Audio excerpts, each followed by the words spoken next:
Edit, buka file Fisika 2. Oke.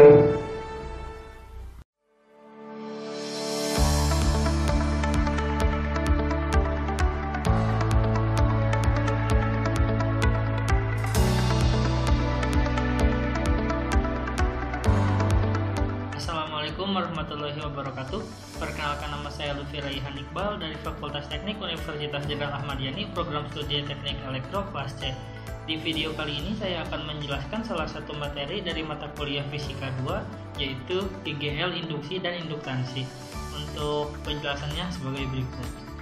Sebagaimana yang telah kita ketahui pada bab sebelumnya, kita telah mempelajari bahwa arus listrik itu dapat menghasilkan medan magnet di sekitarnya. Nah, yang menjadi pertanyaan, apakah bisa sebaliknya bahwa medan magnet dapat menghasilkan arus listrik? Nah, jawabannya ternyata bisa, yaitu medan magnet dapat menghasilkan arus listrik. Materi yang pertama adalah flux magnetik.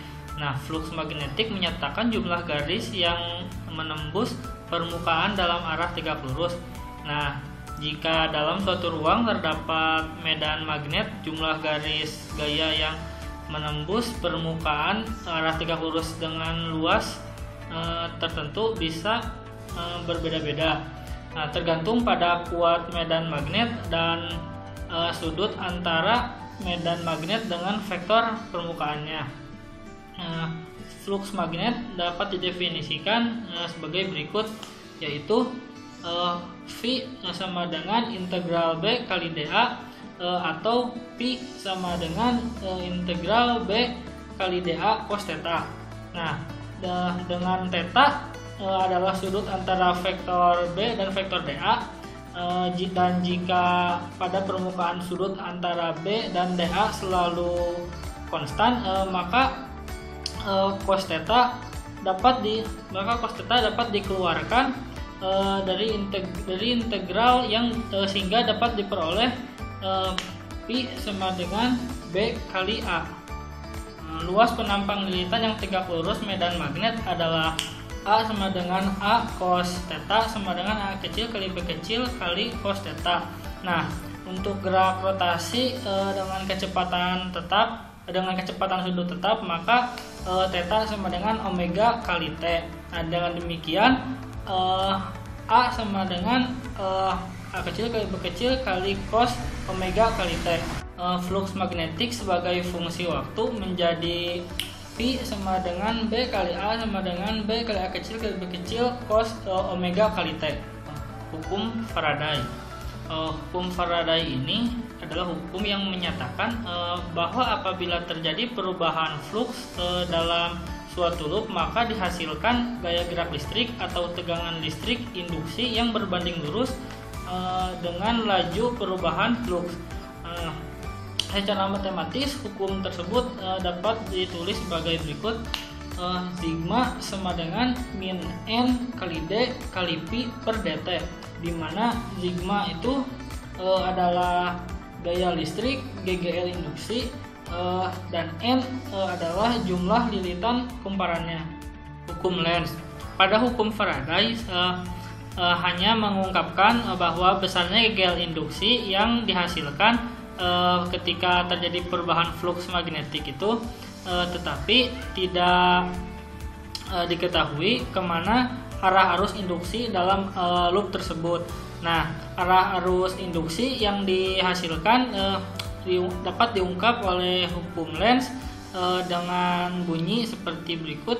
Arah arus induksi dalam suatu kumparan adalah sedemikian rupa sehingga medan magnet yang dihasilkan arus tersebut melawan perubahan flux penyebabnya. Jika arah flux yang menyebabkan GGL makin lama makin mengecil, maka arah arus induksi harus sedemikian rupa sehingga medan magnet yang dihasilkan memperbesar flux tersebut. Nah, ini hanya mungkin terjadi jika arah medan magnet yang dihasilkan oleh arus induksi searah dengan arah medan magnet yang diterapkan pada loop dan sebaliknya. Dinamo. Dinamo digunakan untuk mengubah energi gerak menjadi energi listrik. Dinamo terdiri dari sebuah kumparan yang bergerak dalam medan magnet tetap. Luas permukaan kumparan adalah A sama dengan A kecil kali B kecil. Akibat perputaran kumparan, maka proyeksi luas kumparan dalam arah tegak lurus medan magnet adalah A sama dengan A kecil kali B kecil sin aksen theta. Dengan demikian flux magnetik yang dikandung kumparan tiap saat adalah Pi sama dengan B kali A atau B kali A kali sin aksen theta. Jumlah lilitan pada kumparan dinamo adalah N, maka GGL induksi yang dihasilkan kumparan dinamo menjadi sama dengan min sigma maksimum cos omega T. Dinamo terbagi menjadi 3, yaitu dinamo AC, dinamo DC, dan dinamo sepeda. Untuk gambarannya kita lihat pada gambar berikut.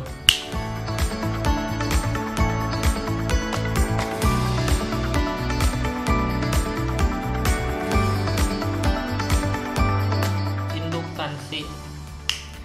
Jika solenoid tersebut dialiri arus searah, maka beda potensial antara dua ujung solenoid hampir nol, dikarenakan beda tegangan adalah perkalian antara arus dan hambatan solenoid. Solenoid hanya berupa kawat konduktor sehingga hambatan listrik antara dua ujung solenoid hampir, tetapi jika solenoid dialiri arus berubah-ubah terhadap waktu, maka sifat solenoid akan berubah. GGL antara dua solenoid. Kuat medan magnet dalam rongga solenoid adalah B sama dengan μ0 kali N kali I.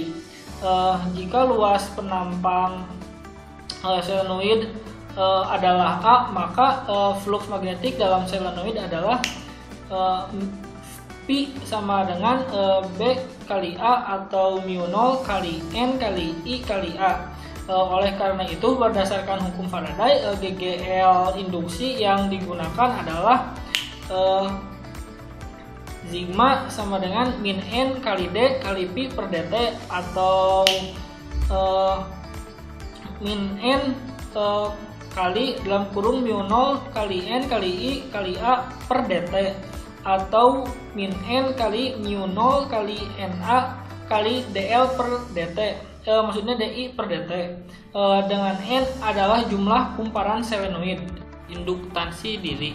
Kita mendefinisikan besaran yang bernama induktansi diri L yang memenuhi hubungan sigma sama dengan min L kali DI per dt. Dengan perbandingan persamaan 7.14 dan 7.15, kita peroleh bentuk induktansi diri adalah L sama dengan N besar kali μ0 kali N kecil kali A besar. Jika L kecil adalah panjang solenoid, maka kita dapat menulis N kecil sama dengan N besar per L kecil. Nah, dengan demikian kita peroleh bentuk lain ungkapan induktansi diri sebagai L besar sama dengan N besar pangkat 2 kali μ0 kali A besar per L kecil. Satuan induktansi adalah Henry yang disingkat H. Induktansi bersama. Induktansi bersama memerlukan kehadiran dua solenoid atau lebih. Induktansi bersama memerlukan efek satu solenoid terhadap solenoid lainnya. Misalnya kita memiliki dua solenoid yang didekatkan. Terus solenoid pertama dialiri arus I1 yang berubah-ubah terhadap waktu. Akibatnya medan magnet yang dihasilkan solenoid tersebut berubah-ubah. Sebagian medan magnet ini masuk ke dalam rongga solenoid kedua sehingga menghasilkan flux pada solenoid kedua. Rumus untuk induktansi bersama ini adalah L12 sama dengan N1 kali N2 kali mu 0 kali A1 per I, atau N1 kali N2 kali mu 0 kali V A1 kuadrat per I2. Memperbesar induktansi. Jika hanya ruang kosong dalam rongga solenoid, maka induktansi dalam solenoid tersebut akan sangatlah kecil. Untuk memperbesar induktansi tersebut, kita harus memasukkan bahan magnetik ke dalam rongga solenoid tersebut. Sama halnya ketika kita memasukkan bahan dielektrik kepada antara dua plat kapasitor dengan maksud untuk memperbesar kapasitansinya, maka medan magnet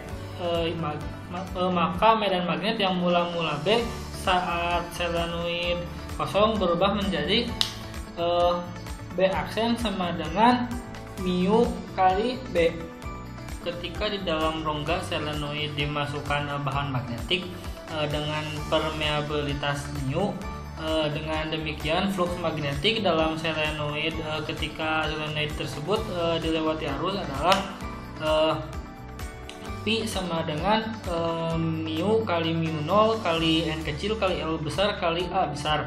GGL induksi yang dihasilkan arus adalah sama dengan N besar kali D kali Pi per dt sama dengan min N besar kali mu 0 kali NA kali DI per dt. Induktansi diri dari solenoid tersebut adalah L sama dengan N kuadrat kali mu 0 kali A besar per I.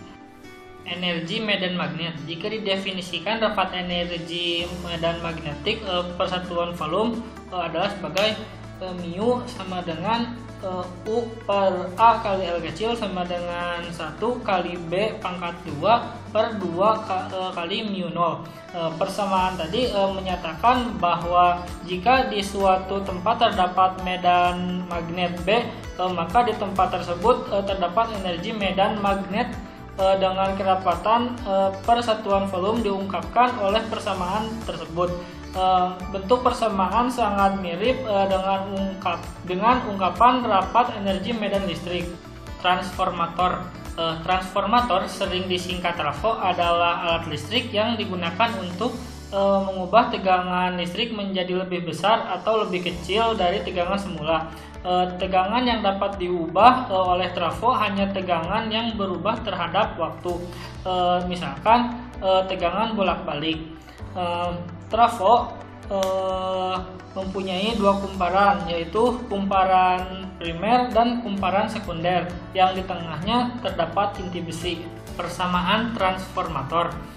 Dengan demikian, persamaan transformator adalah sigma S per sigma P sama dengan NS kali AS per NP kali AP.